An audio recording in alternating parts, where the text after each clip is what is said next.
125 volt amp. 125 might be the well, a little bit. Take 4. Your rod's on fire. I'm just gonna let it be on fire. Alright. This is Take 5. 100.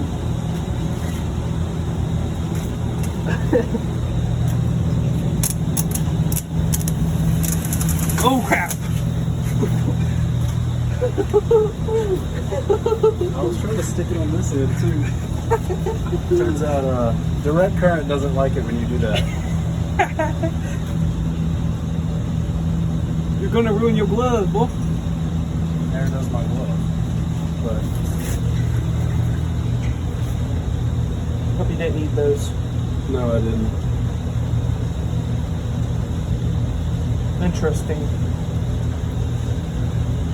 I'm posting this on YouTube. Please tell me you got the rod burning. I did. I hope.